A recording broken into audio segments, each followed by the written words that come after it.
என்னப்பா camera on பண்ணி வச்சு அமைதியா இருக்கிற? ஒன்றும் இல்லை, இப்பெல்லாம் கூட நடக்குமான்னு ஒரு யோசனை இருக்குமோ. என்ன அப்படி நடந்துருச்சு? நீ வீட்டில் பிறந்தியா இல்லை ஹாஸ்பிட்டலில் பிறந்தியா? நான் ஜிஹெச்சில் பிறந்தேன். ஜிஹெச்சில் பிறந்தேன்னா கொஞ்சம் நம்பலாம், இருந்தாலும் நம்ப முடியாமலும் இருக்கு. இன்னைக்கு சங்கதி அப்படிதான் போயினுது. காலம் எங்க போகுதுன்னே தெரியலப்பா. என்னய்யா குழந்தை மாத்தி விட்டுறாங்களா என்ன? குழந்தையதான் மாத்திட்டாங்க.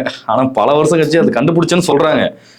அது உண்மையா இல்லையான்றது தான் எனக்கு என்னுடைய குழப்பமே. இந்த படத்துலலாம் காட்டுவாங்க இல்லையா, இந்த ஒருத்தன் பிடிக்கலாம் வந்து குழந்தைய மாற்றி வச்சிட்டான்.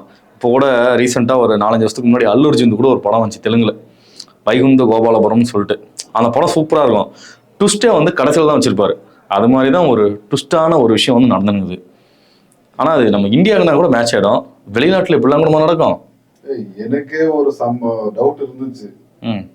நான் எனக்கு எங்க பொண்ணுக்கு பிறக்கும் போது அப்பயும் ரெண்டு பொண்ணு ஒரு பையன். சரி எனக்கு பொண்ணு கையில் கொடுத்துட்டாங்க. சில பேர் ஜோசிகர்லாம் உனக்கு பொண்ணு பையன் தான் பிறக்கும் அப்படின்ட்டாங்க. சரி ஒரு பையனை மாத்தி கொடுத்துருப்பாங்களோ அப்படின்னு வருத்தத்துல இருந்தேன். ஆனா பிளட் செக் பண்ணாங்க, என் பிளட் குரூப் வந்துருச்சு. அதனால வந்து நம்பிட்டேன்.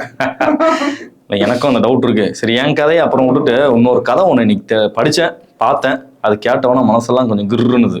சொல்லு ரொம்ப ஆசை. இந்த வியட்நாம்னு ஒரு நாடு, கொஞ்ச நாளுக்கு முன்னாடி கூட டிவிலலாம் வந்து வியட்நாம் வீடு அப்படின்னு ஒரு சீரியல் வரும் தெரியுமா?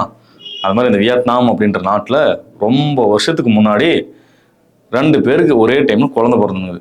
இதில் காமெடி என்னன்னா, அந்த 2 பேருக்குமே பெண் குழந்தை தான் பிறந்துங்குது. அவங்களும் சரி நமக்கு பொட்டப்புள்ள பிறந்துச்சு, நம்ம வீட்டுக்கு வந்தால் மகாலட்சுமின்னு கூட்டு போய் சந்தோஷமாக வளர்த்துருக்காங்க. ஆனால் 2 பேரும் வெவ்வேறு ஊர். அவங்களுக்கு பிறந்த ஹாஸ்பிட்டல் மட்டும்தான் ஒரே இடம், அதாவது அவங்களுக்கு டெலிவரி ஆன இடம் மட்டும்தான் ஒரே இடம். அந்த குழந்தைங்களும் படித்து பெரியவர்கள் ஆகிறாங்க. அதாவது ஒரு 10வது வரைக்கும் படிக்கிறான்னு வச்சுக்கோங்களேன். அங்கே தான் விதி வந்து தன்னுடைய வேலையை ஆரம்பிச்சுனுங்குது. என்ன அப்படின்னா, அந்த 2 பெண் குழந்தைகளும் ஒரே ஸ்கூலில் படிச்சிருக்காங்க. 2 பேரும் பயங்கர ஃப்ரெண்ட்ஸாக இருந்திருக்காங்க. ஒரு நாள் எதேச்சியாக ஒரு பொண்ணு வீட்டுக்கு அந்த இன்னொரு பொண்ணு வந்து வரா. உங்கள் வீட்டில் நல்லா இருக்குது, எனக்கு ரொம்ப பிடிச்சிருக்கு, இது வந்து என் வீடு மாதிரியே எனக்கு ஃபீல் ஆகுதுன்னா அந்த பொண்ணு வந்து சொல்லுங்குது. சரின்னு சொல்லும்போது திடீர்னு அந்த பொண்ணோட அம்மா வந்து பார்த்த உடனே அந்த அம்மாவுக்கு பயங்கரமான ஷாக். ஏன்னா அவங்க பெத்த பொண்ணு அவங்கள மாதிரி இல்லை, வேற யார் மாதிரியே இருந்துருக்குது. இதனால ஹஸ்பண்ட் ஒய்ஃப்குள்ள வந்து நிறைய மிஸ் அண்டர்ஸ்டாண்டிங் அப்புறம் கவலையெல்லாம் இருக்கும் இல்லையா. ஏன்னா எல்லாத்துக்குமே ஒரு கர்வம் ஒரு இது இருக்கும்ல, பாடுறா என் பிள்ளை என்ன மாதிரியே இருக்குது அப்படின்னு சொல்லுவாங்க இல்லையா. அது நடக்கலை. ஆனால் அந்த இவங்க பொண்ணோட ஃப்ரெண்டு இவங்கள மாதிரியே இருக்கணும்னா ஒரு ஆச்சரியம். அப்புறமா அவங்க அப்பா அம்மா கிட்ட பேசின பின்னாடி தான் தெரிஞ்சுது, இவங்க 2 பேருக்கும் ஒரே நாள் ஒரே டைமில் குழந்தை பிறந்திருக்கு, ஒரே ஹாஸ்பிட்டலில் அப்படின்னு சொல்லிட்டு. சரி வாங்க போவோம் அப்படின்னு அந்த ஹாஸ்பிட்டலில் போய் பார்த்துட்டு டிஎன்ஏ டெஸ்ட் பண்ணியிருக்காங்க. அந்த டிஎன்ஏ டெஸ்ட்டில் தான் தெரியுது இவங்களோட குழந்தைய அவங்களுக்கும் அவங்களோட குழந்தைய இவங்களுக்கும் மாற்றி கொடுத்துருக்காங்க. வழக்கமாக படத்தில் தான் நம்ம இது மாதிரி விஷயங்கள்லாம் வந்து கேள்விப்பட்டிருப்போம். ஆனால் நிஜத்துலையுமே இது மாதிரி நடந்திருக்கு அப்படின்றத ஒரு பக்கம் நம்பவும் முடியல, இன்னொரு பக்கம் நம்பாமல் இருக்கவும் முடியல. ஏன்னா பாப்புலேஷன் அதிகமாக இருக்கக்கூடிய நாட்டில் இது மாதிரியான சம்பவங்கள் நடக்கிறது வந்து சகஜமான ஒரு விஷயமா இருந்தாலும், வியட்நாம் அப்படின்றது பெரிய நாடு, அந்த நாட்டில் இப்படிலாம் நடக்குது அப்படின்னு நினைக்கும் போது ஒரு பக்கம் பயமாகுது இல்ல. இல்ல அது கரெக்ட் தான். ஆனா நம்மளும் சொல்லுவாங்களே, பையன் எம்சாயில் இருக்குது, பொண்ணு இருக்குது, இதுக்கே சண்டை பிடிச்சவங்க எத்தனையோ பேர் இருக்கிறான்.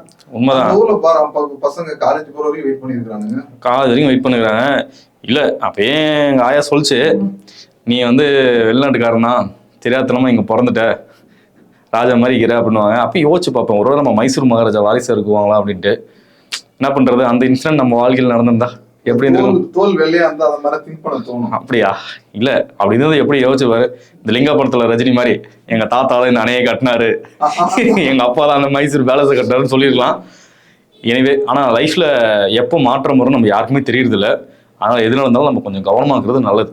சில டைம்ல சில அதிசயங்கள் நடக்கும், பல டைம்ல பல அதிசயம் நடக்கும். அடுத்தது இன்னொரு நல்ல அதிசயத்தோட வருவோம்.